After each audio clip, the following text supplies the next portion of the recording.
अस्सलाम वालेकुम बच्चों, कैसे हैं आप लोग।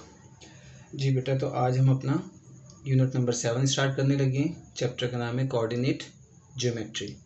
इसमें दो लफ्ज़ आपको नज़र आएंगे, एक कोऑर्डिनेट और एक ज्योमेट्री। ज्योमेट्री के बारे में आपने पता, आप लोगों को सबको पता है, जिसमें हम फिगर्स वगैरह बनाते हैं। ठीक है, मैं उसकी डिटेल में नहीं जा रहा, ना उसकी डेफिनेशन में, उसकी हमें कोई ज़रूरत नहीं है। और कोऑर्डिनेट जो है, कोऑर्डिनेट भी आपने पढ़े हुए हैं वैसे, वो मैं आपको दोबारा बता देता हूँ कि कोऑर्डिनेट हमने एक्स कोऑर्डिनेट, वाई कोऑर्डिनेट, आपको याद होगा, आप लोगों ने पढ़ा हुआ होगा पिछली क्लासेस के अंदर। एक्स वाई एक्सिस के ऊपर जो बनते थे, ये आपको मालूम है कि इस तरह से हमारे पास जगह नहीं मैंने रखी, ये वाई एक्सिस होता है, स्ट्रेट लाइन, ये एक्स एक्सिस होता है। ठीक है, ये आपके पास इस तरह से एक्स कोऑर्डिनेट यहाँ और यहाँ वाई कोऑर्डिनेट हमारे पास होते हैं।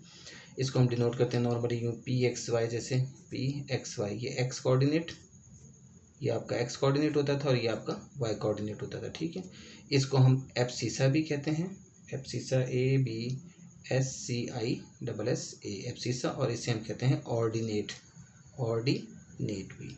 इनके दोनों नाम आपको ऑब्जेक्टिव में पूछे जा सकते हैं, इसलिए मैंने आपको बता दिया कि आपको सुना, आपने ये पढ़ा हुआ है। ठीक है, एक्स कोऑर्डिनेट और वाई कोऑर्डिनेट, इस तरह से ये हमारे पास ये कोऑर्डिनेट होते हैं। एब्सिसा इसे कहते हैं, जो एक्स कोऑर्डिनेट होता है इसका नाम एब्सिसा होता है और वाई कोऑर्डिनेट का नाम ऑर्डिनेट होता है। ठीक है, तो ये आपके पास नीचे डिस्टेंस फार्मूला, जो आपका पहला टॉपिक आ रहा है वो डिस्टेंस फार्मूला आ रहा है। डिस्टेंस फार्मूले में आपको दो पॉइंट्स के दरमियान का डिस्टेंस हमने निकालना है ज्योमेट्रिकली, और फिर ज्योमेट्रिकली से मैथमेटिकली। ठीक है, ज्योमेट्रिकली हमने निकालना नहीं है, मतलब ये कि ए x1 y1 and B x2 y2, ये दो पॉइंट्स हैं, जैसे कि इन दो पॉइंट्स के दरमियान का डिस्टेंस, ये दो पॉइंट्स हैं। ठीक है, ए और बी, तो ये आपका ज्योमेट्रिकल पोर्शन बन गया, जैसे कि आपने लाइन ड्रॉ कर ली। इसके कोऑर्डिनेट है x1 y1 और इसके कोऑर्डिनेट है x2 y2। तो हम इसके दरम्यान में डिस्टेंस कैसे निकालेंगे, उसका सिंपल सा फॉर्मूला, x2 माइनस x1 का square plus y2 minus y1 का स्क्वायर और होल का under root. Distance for D और ए बी पॉइंट्स हैं, तो ए बी को हम यूँ डिनोट कर दें अगर, और ये मॉड डाल दें और ऊपर लाइन, तो ये आपका ए बी डिस्टेंस बन जाता है। ठीक है, ना भी हम ये लिखें, तो डिस्टेंस के लिए हमने ये चीज़ यूज़ करनी है, ये आप याद रखें, और यही हमने यूज़ भी करनी है नॉर्मली जब भी आपके पास दो पॉइंट्स का वो A B C D E F G H I J K L M N O P जो मर्जी हो। ठीक है, तो आपने ए बी लिखना है, उसके ऊपर ये एक लाइन ड्रॉ करनी है, ये लाइन के लिए आ जाता है। ठीक है, और ये आपने डिटर्मिनेंट के लिए आता है, जिसका मतलब होता है इसको हम मतलब आप कहने की मैग्नीट्यूड निकालना किसी चीज़ का होता है। खैर, हमने डिनोट इस तरह करना है, इसकी डिटेल में जाने की ऐसी कोई ख़ास ज़रूरत नहीं है हमें। फॉर्मूला आपका x1 minus x two plus y1 minus y2 भी हम लिख सकते हैं, लेकिन नॉर्मली ये फॉर्मूला तो हमने इसको इसी तरह से याद करना है, क्योंकि इन दोनों की जगह चेंज करने से कोई फ़र्क नहीं पड़ेगा, क्योंकि होल स्क्वायर है। होल स्क्वायर का मतलब ये कि माइनस में भी आंसर आएगा तो इसका स्क्वायर प्लस में ही बनता है, तो इसलिए इसका फॉर्मूले में जगह चेंज हो भी जाए तो कोई फ़र्क नहीं पड़ता। अलबत्ता यही फॉर्मूला आप याद रखें और इसी को आप इसी तरह से यूज़ भी करें तो बेहतर है। ठीक है, ये आपका बहुत ज़्यादा यूज़ होना है डिस्टेंस फार्मूला। ठीक है, और उसके बाद में आ जाता है मिड पॉइंट फार्मूला, ये भी बहुत ज़्यादा यूज़ होना है। मिड पॉइंट भी आपको नाम से समझ में आ रहा होगा, मिड पॉइंट क्या, इन दोनों के दरमियान का जो सेंटर है। ठीक है, सेंटर, ये मिड पॉइंट होता है। मिड पॉइंट जैसे आप अगर कह दें कि यहाँ पे इसी स्ट्रेट लाइन के अंदर यहाँ पे m इसका मिड पॉइंट है और उसके कोऑर्डिनेट x और y अगर हम डिनोट कर लें तो उसका फॉर्मूला क्या बन जाएगा, उसके कोऑर्डिनेट क्या बन जाएगी, यानी कि m के कोऑर्डिनेट निकालना, यानी x और y के कोऑर्डिनेट निकालना, तो उसका आंसर सीधा सीधा ये कि x1 plus x2 over 2 y1 plus y2 over 2। देखिए, मिड पॉइंट निकालना यानी एवरेज निकालने को हम कहते हैं। किसी चीज़ की एवरेज निकालनी होती है तो हमने उन दोनों को ऐड करके दो पे डिवाइड कर देना होता है। तीन चीज़ें हैं तो तीनों को ऐड करके तीन पे डिवाइड कर देना होता है। चार चीज़ें हैं, पांच चीज़ें, छह चीज़ें, जैसे कि आप बाज़ार जाते हैं, बाज़ार जाके आपने कोई शॉपिंग की, चार चीज़ें आपने ख़रीदी और आपने 100 रुपीज़ आपके खर्च हुए, तो इसकी एवरेज निकल आती है हमारे पास 25 रुपये हर चीज़ के लिए। ठीक है, वो एवरेज होती है, उसमें हमने चार से डिवाइड करना होता है। लेकिन अगर दो चीज़ें हैं आपके पास, दो चीज़ें 100 की आई हैं, तो हर चीज़ बेशक एक 60 की हो एक 40 की हो, लेकिन हम कह देते हैं कि जी इसका मिड हमारा बन जाता है 50।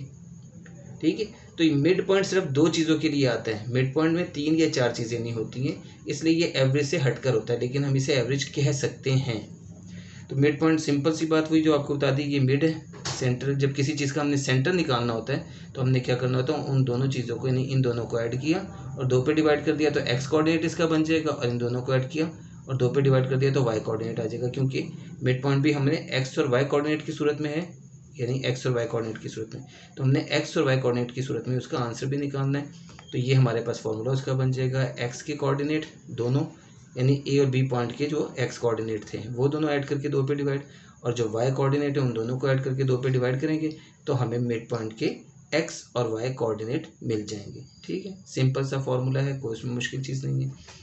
नीचे मैंने मेंशन भी कर दिया है x is equal to this and y is equal to this. ठीक है, इसकी मेरे को खास जरूरत नहीं है। खैर, तो ये दो फॉर्मूले हैं, डिस्टेंस फार्मूला और मिड पॉइंट फार्मूला, दोनों ही बिल्कुल आसान से हैं और आसान से टॉपिक हैं। अब ये सबसे इंपॉर्टेंट चीज़ आपकी आ रही है ये नीचे, जिसको हमने, ये भी मुझे याद नहीं, हो सकता है आप लोगों ने पढ़ी हुई नहीं पढ़ी हुई, तो इसको अच्छी तरह समझ लें। देखिए, ये मैंने आपको बताया कि ये आपका y एक्सिस होता है, ये आपका x एक्सिस होता है।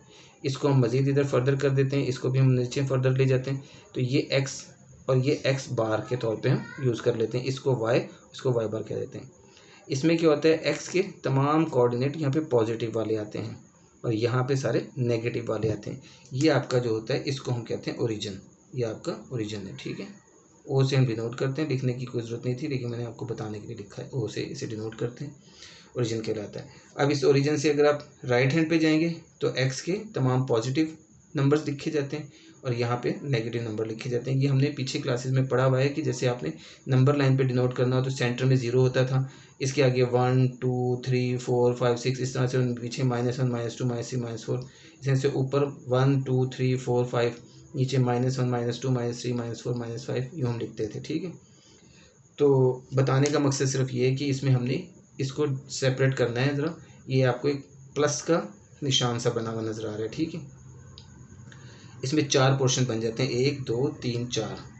ये 4 कोऑर्डिनेट होते हैं, इसको हम पहला कोऑर्डिनेट कहते हैं, इसको दूसरा, इसको तीसरा, इसको चौथा। इन चारों कोऑर्डिनेट में एक्स और वाई की अपनी अपनी वैल्यूज़ होती हैं, उन वैल्यूज़ के हिसाब से ये कोऑर्डिनेट बने हुए होते हैं। जैसे कि मैंने आपको कहा कि यहाँ पे एक्स सारा पॉजिटिव होता है, इसी तरह से यहाँ पे वाई सारा पॉजिटिव होता है।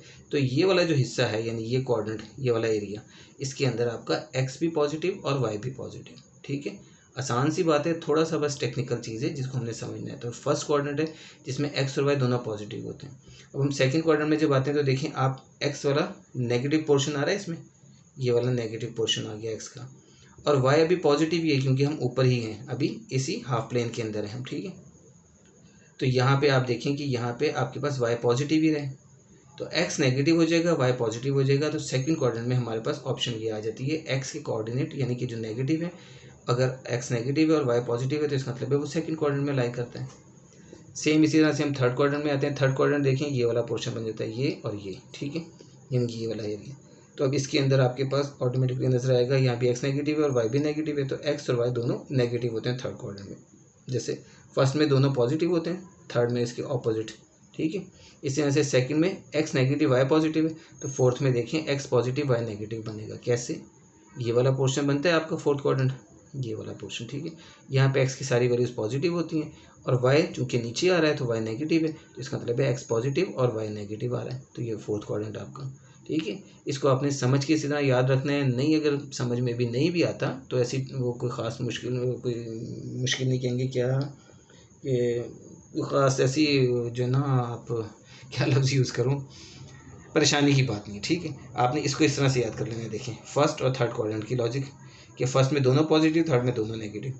सेकंड और फोर्थ में आप इस तरह से रखें कि एक चीज़ याद रखना है, सेकंड में एक्स नेगेटिव है तो फोर्थ में वाई नेगेटिव है।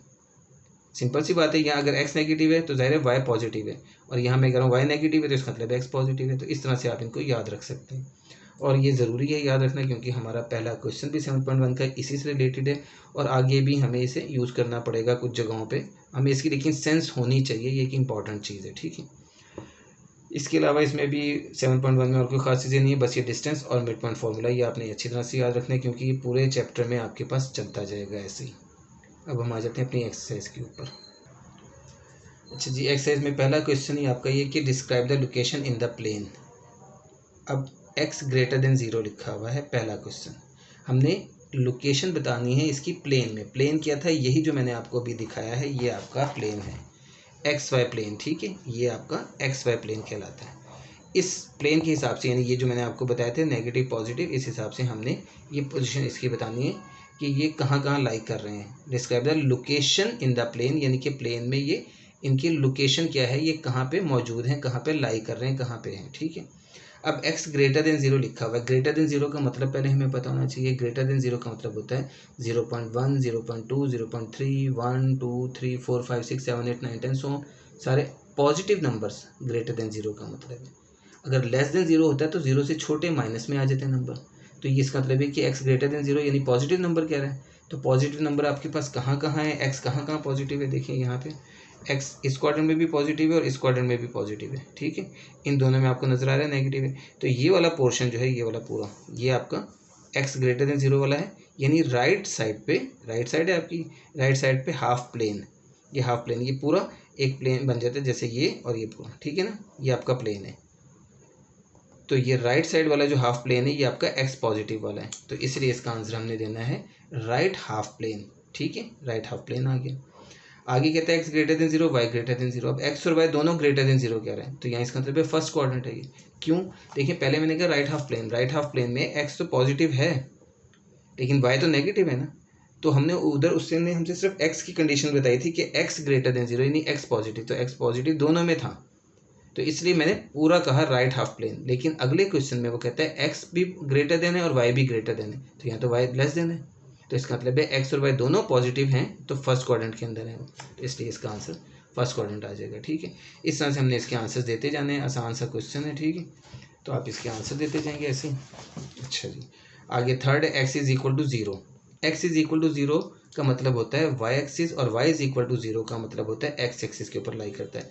ये एक इंपॉर्टेंट चीज़ है, देखें आप x इज इक्वल टू 0 का मतलब क्या होगा, ये है यहाँ पे ओरिजिन, ओरिजिन पे आपके पास x और y दोनों 0 होते हैं, ठीक है, दोनों ही 0 होते हैं। जब वो x इज इक्वल टू 0 कहेगा तो इसका मतलब है कि y के ऊपर कोई नंबर है, इसलिए उसने y 0 नहीं कहा हुआ, यानी x 0 का मतलब है कि x 0 y 0.1 है या 1 2 3 4 कुछ भी हो सकता है। तो x इज इक्वल टू 0 से मुराद ये आएगी कि वो y एक्सिस के ऊपर लाई करता है। ये ना जब हम ड्रॉ करते हैं ना कोई फिगर, तो उससे हमें ये चीज़ ज़्यादा समझ में आती है। x 0 यहाँ पर है, अब अगर यहाँ पे y होता 1 तो 0 और 1 तो यहाँ पे लाई करती लाइन यूँ, ठीक है। इसी तरह से x 0 है तो ये देखें ये लाइन स्ट्रेट लाइन यूँ बनेगी इसकी x 0, ठीक है, तो ये y एक्सिस के ऊपर आ जाएगा। आप वैसे ज़बानी तौर पे याद रखना हो तो सिर्फ ये याद रखें, जब x इज इक्वल टू 0 है तो आपने y एक्सिस क्या है उलट, x का उलट यानी y एक्सिस, और y जब 0 होगा यानी y कोऑर्डिनेट जब आपके पास 0 आएगा तो उसका मतलब है कि वो x एक्सिस के ऊपर लाई करता है, ठीक है। तो ये हमें छोटी सी, क्योंकि y 0 का मतलब है यूँ, ये y 0 है तो वो हमारे पास x एक्सिस के ऊपर लाई करेगा। इसकी लंबी चौड़ी डिटेल में जाने की ज़रूरत नहीं है, मैं उस पर टाइम नहीं बर्बाद करना चाहता हूँ, उसे आप सीधा सीधा रखें। अब देखें ये दोनों 0 दे दिए, ऊपर आपको यही, सॉरी पहले ये देखिए, ये आपके दोनों अलग अलग थे, सिर्फ x 0 सिर्फ y 0, तो ये दोनों आंसर इस तरह से दे दिए। अब यहाँ x ग्रेटर देन 0 और y लेस देन 0 है, ठीक है, इक्वल भी और लेस देन है, तो x ग्रेटर देन और y लेस देन आपका फोर्थ क्वाड्रेंट बनता है, ठीक है, वो मैंने आपको पीछे दिखा दिया है, वहाँ से आप चेक कर सकते हैं। x पॉजिटिव है और y नेगेटिव है, क्योंकि ये ग्रेटर देन है ये लेस देन है, तो फोर्थ क्वाड्रेंट है। ये वाला जो मैं कह रहा था कि y 0 और x 0, अब दोनों ही 0 हैं तो दोनों 0 ओरिजिन पे आएंगे, जो मैंने अभी आपको बताया कि ओरिजिन के ऊपर x और y दोनों 0 होते हैं, ठीक है। x is equal to Y, अब x is equal to Y एक इंपॉर्टेंट चीज़ आती है, the line bisecting first and third quadrant.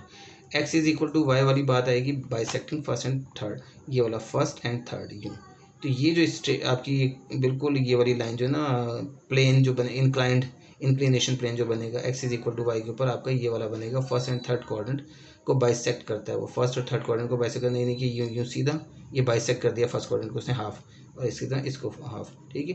ये जब हम बनाते हैं हमें जो वैल्यूज दी हुई होती है तो उससे आपको साफ नजर आ जाएगा कि वो वाकई ऐसा हो रहा है, ठीक है। अब यहाँ पे मैं उसको ड्रॉ करके नहीं आपको दिखा सकता, आप इसको ऐसे याद रखें कि x is equal to y यानी bisecting first and third quadrant. अब y is equal to x भी वही बात है, ठीक है, फर्स्ट एंड थर्ड क्वाड्रेंट आपका बाइसेक्ट होगा, हाफ हाफ हो जाएगा।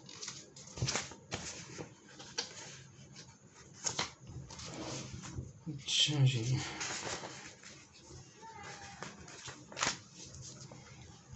x ग्रेटर देन 3 और इक्वल टू 3, अब ये आपके पास वही चीज़ आ रही है उसी तरह से, set of points lying on right side of line x is equal to 3। अब बेटा ये भी आपको बनेगा तो आपको नजर आएगा, अब इसको याद तो करना है, लेकिन क्या लाइन इस तरह से सेट ऑफ पॉइंट्स यानी कि उन पॉइंट्स का सेट जो कि राइट साइड पे लाई करते हैं x इज इक्वल टू 3 की लाइन पे। देखिए मतलब ये जैसे कि ये है यहाँ पे ना, ये तो x is equal to greater than 3 यानी 1 2 3 यहाँ पे कहीं पे, ठीक है।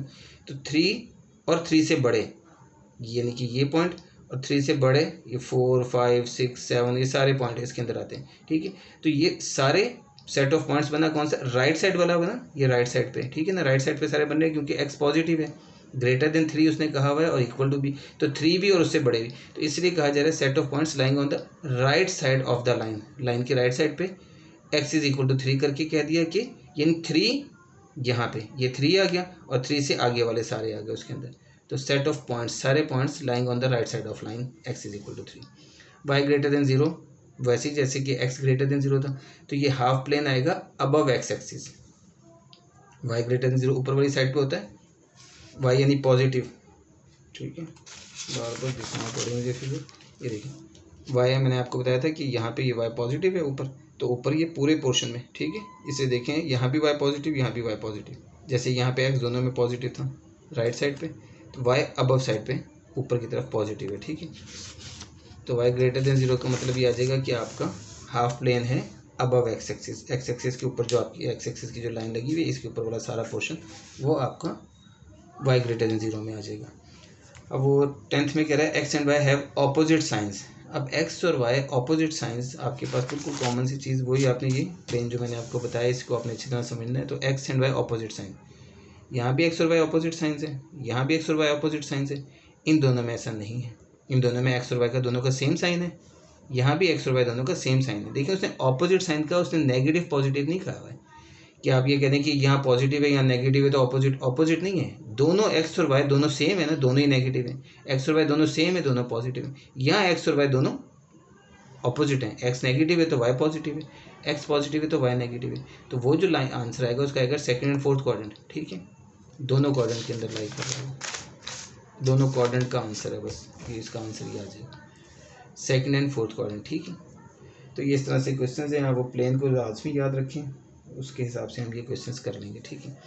सेकंड क्वेश्चन आपका आ जाता है फाइंड द डिस्टेंस, बाकी सारी डिटेल लिखी हुई कि आपने डिस्टेंस निकालना है between 2 points, find the distance between the points A और बी, आपको पॉइंट्स दिए हुए, ठीक है, A 67 B 02 -2। अब आप देखें डिस्टेंस निकालेंगे, वही आपको जो फॉर्मूला बताया उसी से ए बी आपने करके लिख दिया है, लाइनें दो लगा दी इधर भी और ऊपर भी, ठीक है। ये डिटर्मिनेंट के लिए, मॉड के लिए लाइन ए बी मॉड भी पढ़ते हैं, लेकिन यहाँ पे डिस्टेंस के लिए हम डिनोट करते हैं इसको इस तरह से लाइन लगा के। बार बार आपने डी नहीं लिखना, ना डी लिखने की जरूरत है, सिर्फ आपको समझाने के लिए मैंने लिखा है, हम ये यूज़ करेंगे, ठीक है, सिंबल। तो अब आपको पता है ये x1 ये y1 ये x2 ये y2, फॉर्मूले के हिसाब से x2 माइनस x1 का whole square plus y2 minus y1 का होल स्क्वायर। अब x2 आपका है 0, 0 माइनस 6 का होल स्क्वायर प्लस y क्या है y2 -2 और माइनस y1 यानी -2 -7 का होल स्क्वायर, ठीक है। सिंपल सी चीज़ है, इसको आपने अच्छी तरह से याद कर लेना, उसके बाद में क्वेश्चन सीधे सीधे से। अब 0 माइनस 6 आ जाता है, -2 -7 -9 आ जाता है, इन दोनों का स्क्वायर लेंगे हम तो ये +36 और +81 आ जाएगा, जिसका आंसर 117 अंडरूट आ जाएगा। अब अंडरूट आपका चूंकि 117 का नहीं निकलता है, पॉइंट्स में आता है, तो आप उसे पॉइंट्स में दे दें, नहीं तो ज़रूरत आप उसमें यही आंसर बस लिख देंगे ए बी 117 अंडरूट यूनिट, क्योंकि इसके साथ यूनिट का लफ्ज़ मैं इसलिए लिख रहा हूँ, मीटर सेंटीमीटर कुछ नहीं, डिस्टेंस जो होता है वो जाहिर सी बात है उसका आपको पता है कि यूनिट जो होता है वो मीटर सेंटीमीटर किलोमीटर वगैरह होता है, तो इसलिए हम सिर्फ लफ्ज़ यूनिट यूज़ कर रहे हैं इसमें, उसके साथ हम लिखेंगे कुछ नहीं, क्योंकि यहाँ पे उसने हमें कोई मीटर सेंटीमीटर वगैरह नहीं दिए हुए, ठीक है। आगे इसी तरह से आपको 2 पॉइंट सी डी के नाम से दे दिए, हमने वही सिंबल सी डी इस तरह से डाल दिया, डिस्टेंस के लिए यूज़ हो रहा है, ठीक है। आगे वही फार्मूला देखें x2 माइनस x1, मैंने फार्मूला नहीं लिखा है, आप अभी लिखें क्वेश्चन में बार बार ताकि आपको फार्मूला याद हो जाए। 3 माइनस फिर -5, देखें x2 माइनस ये माइनस तो फॉर्मूले का है और ये x1 माइनस में है तो हमने वो लिख दिया। तो मैं इसको डायरेक्ट भी लिख सकता था 3 + 5, लेकिन मैंने आपको समझाने के लिए इस तरह से लिखा 3 माइनस -5, इस तरह से 2 माइनस फिर -2, तो ये -5 3 + 5 बन गया और ये 2 + 2 बन गया। ये ख्याल रखें ये होल का स्क्वायर है, तो यहाँ पे इसके साथ इसका कोई ताल्लुक नहीं कि आप कहें माइनस का स्क्वायर प्लस हो गया, ऐसी बात नहीं, ये पहले आप इन दोनों को ब्रैकेट को अंदर सॉल्व करेंगे, तो 3 + 5 और ये 2 + 2, बाकी होल स्क्वायर उसी तरह से। अब ये आ गया आंसर आपके पास 8 आता है, 8 का स्क्वायर मैंने 64 डायरेक्ट लिख दिया, ये 4 आता है, 4 का स्क्वायर 16 मैंने डायरेक्ट लिख दिया, 80 अंडरूट आपका आंसर आ गया। इसी तरह से LM, ठीक है, सेम वही फॉर्मूला वही तरीका वही सब कुछ करना है, क्वेश्चन हुआ वही आप चेक कर लें, कोई नया काम नहीं है इसके अंदर, उसी तरह से आप आंसर निकाल लेंगे इसका, ठीक है। थर्ड पार्ट है, आगे फोर्थ पार्ट भी ऐसे ही है, PQ आपको दिया हुआ है, नाम वो उसकी मर्ज़ी है, जो मर्ज़ी दे दें आप, उससे कोई फ़र्क नहीं पड़ता, ये आपका उसी तरह से आंसर निकल आता है, ठीक है जी। अच्छा जी, अब थर्ड क्वेश्चन है। थर्ड क्वेश्चन में वो आपसे find in each of the following distance between the 2 points वो भी पूछ रहा है और मिड पॉइंट भी पूछ रहा है। आपसे दोनों चीज़ें पूछी जा रही हैं, डिस्टेंस भी और मिड पॉइंट भी। अब पहले हमने सिर्फ डिस्टेंस किया था, अब मिड पॉइंट भी कर रहे हैं। तो ए बी आ गया, डिस्टेंस का फॉर्मूला आपने वही लगाया, x2 - x1 का whole square plus y2 - y1 का होल स्क्वायर। लेकिन वही आ रहा है, मैंने आपको कहा ये फॉर्मूला बार बार आता रहेगा, पूरे चैप्टर में आएगा, इसलिए इसको अच्छी तरह से याद करके आप सॉल्व कर लें। देखें x2 - x1 y2 - y1, ठीक है। ये आपके पास आ गया 50/100 आंसर। 50/100 को मैंने यूँ ब्रेक कर दिया, 25 × 2 तो 5/2 यूनिट यूँ आ गया इसका डिस्टेंस, ठीक है। अब मिड पॉइंट निकालना है हमने इसका। अब मिड पॉइंट आप पूरी तरीके से प्रॉपर यूँ लिख सकते हैं। Mid point of A B निकालने के लिए let MXY be the mid point of A B is, आपने मेंशन कर देंगे कि ए बी का मिड पॉइंट जो उसे हम M से डिनोट कर रहे हैं, और एक्स और वाई कोऑर्डिनेट तो जाहिर सी बात है आपके एम, अगर आप खाली एम भी लिख दें तो कोई हर्ज नहीं है, लेकिन क्या वो निकलेगा ऐसे ही 2 पॉइंट्स की सूरत में, एक्स और वाई कोऑर्डिनेट की सूरत में, ठीक है। तो MXY क्योंकि आपका ये है ही कोऑर्डिनेट सिस्टम सारा, ए बी जो है वो आपको भी एक्स और वाई कोऑर्डिनेट की सूरत में दिए हुए हैं, तो आपका मिड पॉइंट का जो आंसर आएगा वो भी एक्स और वाई कोऑर्डिनेट की सूरत में ही आएगा, ठीक है। तो इसलिए हमने MXY करके डिनोट कर दिया उसे, be the mid point of A B. ये लाइन आप इस तरह से लिख दें तो अच्छी बात है, अगर आप डायरेक्ट इस तरह लिखेंगे तो वो अजीब सा लगेगा, तो हमें बता देना ज़रूरी है। तो आसान सी लाइन है, आप हर एक में यही यूज़ करनी है, एम ही आप यूज़ कर लें हर एक के लिए, आपको कोई और नाम यूज़ करने की ज़रूरत नहीं है, लेकिन रख सकते हैं PXY भी कह सकते हैं, OXY जो आपका दिल चाहे वो आप लिख दें, लेकिन M फॉर मिड इसलिए मैंने उसे M यूज़ किया हुआ है, MXY be the mid point of A B. बाकी आगे काम वही, MXY इज इक्वल टू यहाँ लिख दिया x1 + x2/2 y1 + y2/2। अब देखिए आपका x1 था 3, x2 था -2, आपके पास क्वेश्चन में मौजूद है। तो 3 + -2 लिखा, इसी तरह से y1 और y2, y1 है 1 और y2 है -4, देखिए ये आपके पास है, ठीक है। x1 + x2 यानी 3 + -2, 1 + -4, ठीक है। ये आपके पास x1 जो था वो लिखा, और x2 अब माइनस है तो हम वही लिखेंगे, y1 लिखा, y2 अब -4 है तो वो लिखेंगे, ये प्लस बीच में फॉर्मूले का, ठीक है। अब होल टोटल आंसर इसका क्या बना, प्लस माइनस माइनस, तो 3 - 2 बन गया, ये 1 - 4 बन गया, 3 - 2 1 आ गया, 1/2, और ये 1 - 4 -3 आ गया, तो -3/2। तो ये आपका मिड पॉइंट आ गया। MXY इज इक्वल टू ये करके लिख दिया, मतलब ये है इसका, देखें कि जैसे आपको ये लिख के दिया हुआ उसने A31 B -2 -4, तो ये असल में बेसिकली ये चीज़ है, ये आ गया आपके पास M 1/2 एंड -3/2, ये है असल चीज़, ठीक है।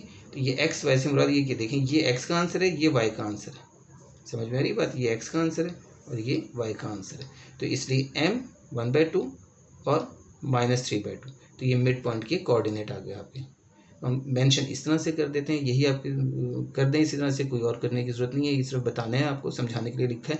लेकिन अगर आप ये भी लिख देंगे तो वेल एंड गुड है, ठीक है, आपको और ज़्यादा बेहतर भी समझ आ जाएगा देखने वाले को भी कि आपको पता है कि ये मिड पॉइंट के आपके आंसर है, ये मिड पॉइंट के कोऑर्डिनेट्स निकल आए आपको, ठीक है। तो इसमें कोई ऐसा इशू नहीं है, जैसे मर्जी लिख दें आप। अब आगे क्वेश्चन सारे सेम वही हैं, बी पार्ट है उसका, -8 3 और 2 1 -1 दिए हुए। डिस्टेंस पहले आप निकाल लें इसका, इस तरह से डिस्टेंस निकाल लिया हमने, 116 आ रहा था उसे मैंने ब्रेक कर दिया इस तरह से, तो ये आपके पास 2 × 2900 आ जाएगा ए बी का डिस्टेंस, ठीक है। फिर हम इसका मिड पॉइंट निकाल लेते हैं उसी तरह से, मैंने देखें यहाँ PXY करके लिख दिए, आप वही MXY लिखें, कोई ऐसा हर्ष नहीं है। उसी यहाँ से मिड पॉइंट के लिए x1 + x2 y1 + y2 हमने यूज़ करना है, मैंने फॉर्मूला नहीं लिखा है, वो आप लिखेंगे। बार बार लिखने का मकसद सिर्फ यही है कि आपको याद हो जाए, जब आपको याद हो गया तो आप भी ना लिखें, कोई हर्ज नहीं है डायरेक्ट, लेकिन जैसे पेपर में आता है क्वेश्चन तो वहाँ तो आपको लाजमी है ना लिख दिया करें, वहाँ तो आप पहले चाहे डिस्टेंस हो चाहे मिड पॉइंट, पहले फॉर्मूला लिखें फिर आप उनकी वैल्यूज पुट किया करें, ये ना हो कि जल्दबाजी में आपने यही डायरेक्ट लिख दी, वो बुरी बात है। लिखना अच्छी बात है कि आप उसे लिखें ज़रूर, फॉर्मूले को फॉर्मूला लिख के फिर वैल्यूज पुट किया कीजिए, ठीक है। तो अगर आप जब ये सीख लेते हैं तो फिर आप बेशक अभी अपनी प्रैक्टिस में आप इसी तरह से यूज़ कर सकते हैं उसे। तो खैर ये आपका मिड पॉइंट आ गया। ये थर्ड है, ये थोड़ा सा टफ है, ए और बी ये हैं, ये x2 - x1 लिखा, ये शेप ये आ गई हमारे पास, ये y2 - y1 ये आ गया बन के, ठीक है, माइनस माइनस प्लस हो के, ये भी माइनस माइनस प्लस हो गया। अब देखिए इसको मैंने कैसे सॉल्व किया है, ये नई चीज़ नहीं है, ये वो आपको बताया कि अनरूट वाले जो होते हैं उसी तरह से प्लस माइनस होते हैं, जैसे x y z वगैरह होते हैं। ये -3x है +1x है, कुछ नहीं है तो 1x है ना, तो -3x + 1x -2x होता है आंसर। सेम उसी तरह से अंडर रूट वाले भी -3√5 + 1√5 तो -2√5 इसका आंसर आ जाता है। लेकिन आप इसको करने का कई तरीके, हम इसको आपको बताया था कि इनके जो ये कोऑर्डिनेट कोफिशिएंट होते हैं, ठीक है, -3 इसका कोफिशिएंट है इस 105 का, और इसका कोफिशिएंट 1 है अगर कुछ नहीं होता, तो आपने सिर्फ और सिर्फ कोफिशिएंट को प्लस माइनस करना होता है। अब -3 + 1 का आंसर -2 आता है, -2√5। अब ये बात आपको समझाई भी बहुत दफ़ा, मैं एक दफ़ा आपको फिर बता दूं, देखें ऐसे जैसे कि लिखा हुआ -3√5 + 1√5, जो 1 लिखा नहीं जाता।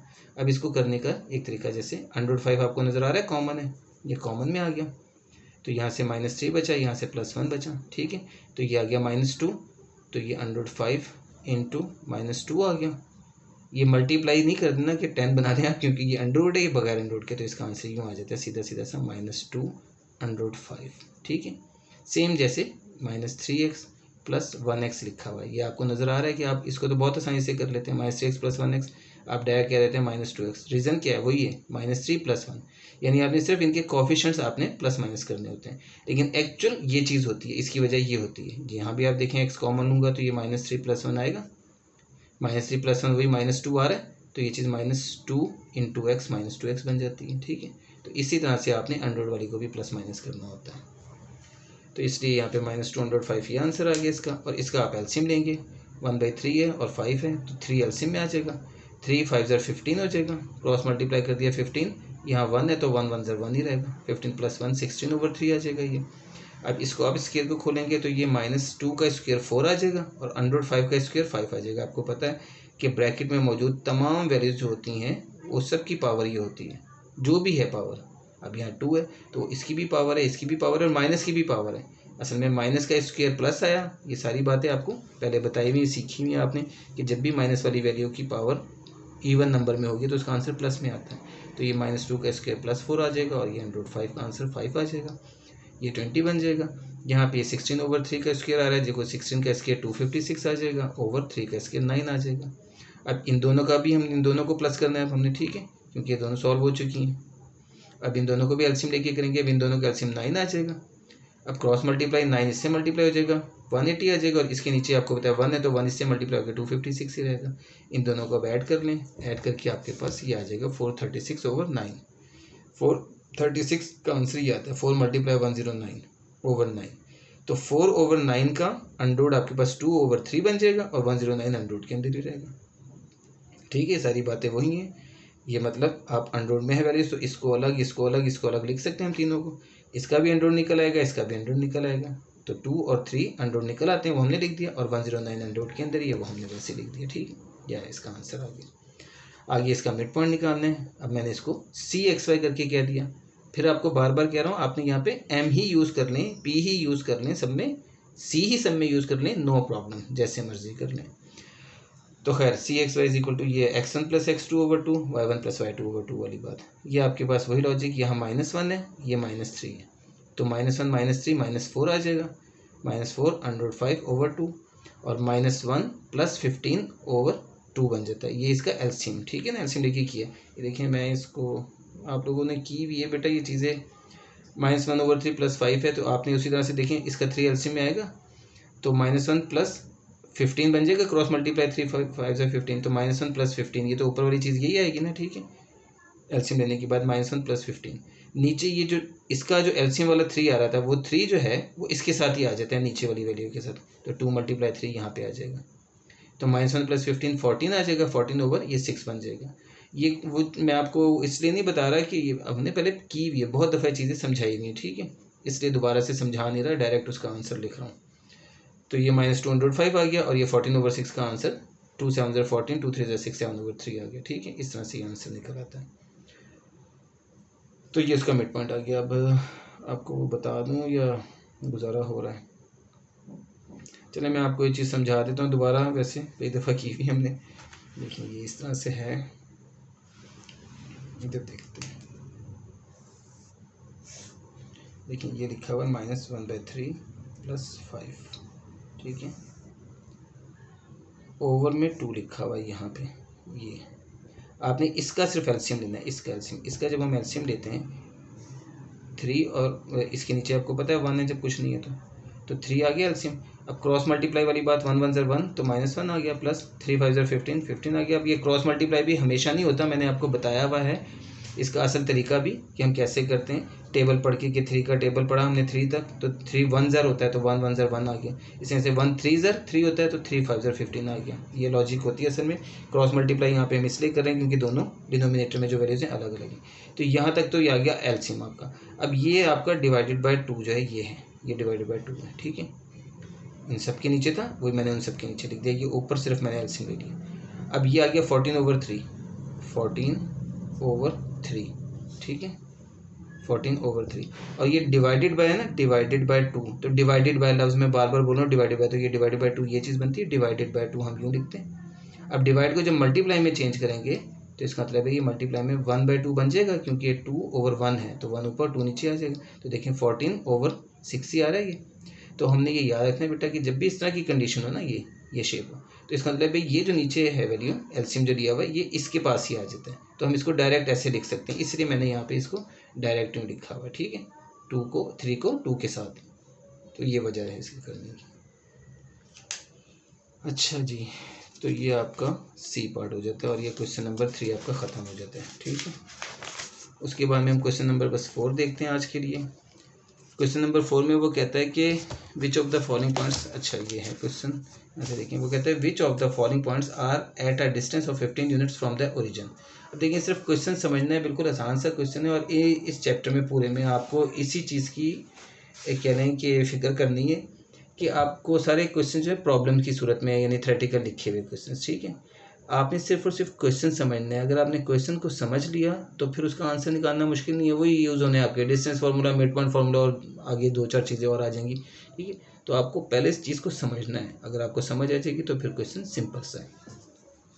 अब देखें ये है which of the following points, उसने जो कहा वो कहते हैं ये पॉइंट्स, ये पॉइंट और ये पॉइंट, कहते हैं ओरिजिन से जब आप इनका डिस्टेंस निकालेंगे, ओरिजिन से इसका डिस्टेंस, ओरिजिन से इसका डिस्टेंस, ओरिजिन से इसका डिस्टेंस, तो उनमें से किसका आंसर या किस का आंसर 15 आ रहा है, 15 यूनिट्स, यानी कि which of the following points are at a distance, कौन से नीचे वाले पॉइंट्स जो हैं, नीचे वाले पॉइंट्स में से कौन से या कौन से नीचे वाले पॉइंट्स जो हैं वो ओरिजिन से 15 यूनिट के फासले पर हैं। मतलब ये कि हमने ओरिजिन से इसका डिस्टेंस, इसका डिस्टेंस, इसका डिस्टेंस निकालना है और उसका आंसर देखना है।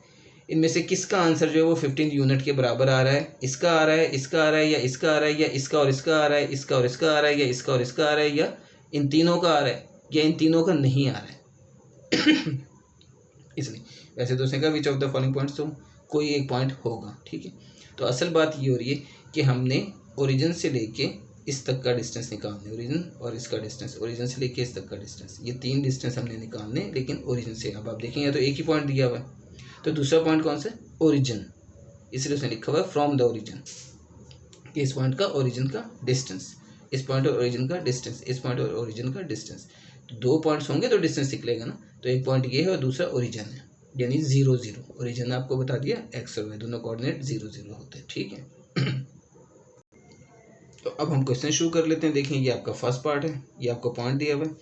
अब हमने लिख दिया लेट, ओरिजिन को ओ से डिनोट कर दिया और 0 0 उसके कोऑर्डिनेट लिख दिए, क्योंकि आपको बताया हुआ कि ओरिजिन के कोऑर्डिनेट 0 0 होते हैं। कोई डिटेल नहीं लिख रहा मैं, ना आपको जरूरत है, आप सिर्फ यूँ लिखो लेट। लेट जब कर लिया ना, फर्ज कर लिया ओरिजिन यानी ओ 0 0 एंड ए ये आ गया, इसको हमने ए का नाम दे दिया, ताकि अब ये 2 नाम आ गए तो अब मैं इस नाम के हिसाब से उसका डिस्टेंस निकालूंगा, नहीं ओ ए या ए ओ जो मर्जी निकालें, नो प्रॉब्लम, ठीक है। ओ ए कह दें या ए ओ कह दें, तो ओ से ए तक का डिस्टेंस, ठीक है। ये वही बात आ गई, ये मैंने कहा ये पॉइंट है और इस पॉइंट का ओरिजिन से हमने डिस्टेंस निकालना है, तो ए ओ या ओ ए निकालना है, ठीक है। यही बात है जो हमने समझनी है, बाकी डिस्टेंस निकालने का वही तरीका, वही फॉर्मूला, वही सब कुछ काम करना है आपने, कोई नया काम नहीं है, सिर्फ इस बात को समझना था हमने कि आप क्वेश्चन देखेंगे तो आप फॉरन कहेंगे यार डिस्टेंस निकालना है, which of the following points are at a distance लिखा हुआ उसने 15 यूनिट्स फ्रॉम द ओरिजिन, तो ओरिजिन उस पर आपने कॉन्सेंट्रेट करना है। नीचे आप देखेंगे तो आप कहेंगे यहाँ तो पॉइंट मेरे पास एक ही है, ये वाला सिर्फ पॉइंट, मैं इसका डिस्टेंस कैसे निकालूँ, ठीक है ना। आप कहेंगे ये एक पॉइंट है तो क्या ये दोनों पॉइंट है, ऐसा नहीं है, तो एक क्वेश्चन है कि दूसरा क्वेश्चन है। तो आप यहाँ पे कंफ्यूज सिर्फ यहाँ होंगे कि यार मैं एक पॉइंट से कैसे डिस्टेंस निकालूँ, मेरे पास तो डिस्टेंस का फॉर्मूला होता था x2 - x1 का होल स्क्वायर, तो ये x1 y1, तो ये x2 y2 कहाँ है, तो वो ये है ओरिजिन जो उसने कहा हुआ, यानी 0 0, ठीक है। बस सिर्फ इस बात को आपने समझना है। तो ये हम डिस्टेंस निकालेंगे ओ ए करके या ए ओ करके, जैसे मर्जी आप निकालें। ये आपने फॉर्मूले में पुट कर दी वैल्यूज़, x2 माइनस x1 का whole square plus y2 minus y1 का होल स्क्वायर करके ये सॉल्व किया। ये आ गया 225/100, इसका आंसर आता है 15। तो पहला ही आपका आ गया जो उसने कहा था कि कौन से पॉइंट्स हैं जो कि 15 यूनिट्स के फासले पर हैं, तो पहले ही का आ गया 15 यूनिट्स, ठीक है। इसी तरह से अब हम सेकंड पार्ट करते हैं। फिर हमने वही लेट ओ 0 0 और इसको मैंने बी का नाम दे दिया। तो अब ओ बी निकाल रहा हूँ, ओ बी निकालेंगे हम। ओ बी निकाला हमने तो ये आंसर आ रहा है 200 आ रहा है। 200 को हम अगर सिंप्लीफाई करें इस तरह से लिखेंगे तो ये चीज़ आके 1002 आ रहा है, यानी 15 नहीं आ रहा, ठीक है। थर्ड इसी तरह से हमने 115 है, लेट कर लिया, ओरिजिन वही 0 0 और इसको हमने सी कह दिया, सी करके लिख दिया। अब हम ओ सी निकाल लेते हैं। ओ सी हमने निकाला, या सी ओ जो मर्जी आप निकालें, आपको बार बार कह रहा हूँ, इससे कोई फ़र्क नहीं पड़ेगा, ठीक है। ओ सी या सी ओ। अब ओ सी में कर रहा हूँ तो इसका मतलब है इसको मैं x2 y2 कह रहा हूँ, ये x1 y1 है, बस सिर्फ ये बात है, ठीक है। सी ओ जब कहूँगा तो सी ओ का मतलब ये हो जाएगा सी पहले आ रहा है, ओ बाद में आ रहा है, तो सी आ रहा है x1 y1 और ओ आएगा x2 y2, ठीक है। तो उससे आपके सवाल में कोई फ़र्क नहीं पड़ता। तो खैर इसे हम सॉल्व करते हैं। इसे सॉल्व करेंगे तो वही 226 आ गया। 226 का आंसर भी 15 नहीं आता। 225 होता है तो वो 15 होता है, तो ये 15 से बड़ा आ रहा है। तो इसका मतलब क्या हुआ, hence 176 is 15 units from origin. बस ये हमने बताना था, तो वो हमने बता दिया, ठीक है। लेक्चर बहुत लंबा हो गया, 36 मिनट का हो गया, ठीक है। तो मुझे दीजिए इजाज़त। ठीक है, अल्लाह हाफिज़।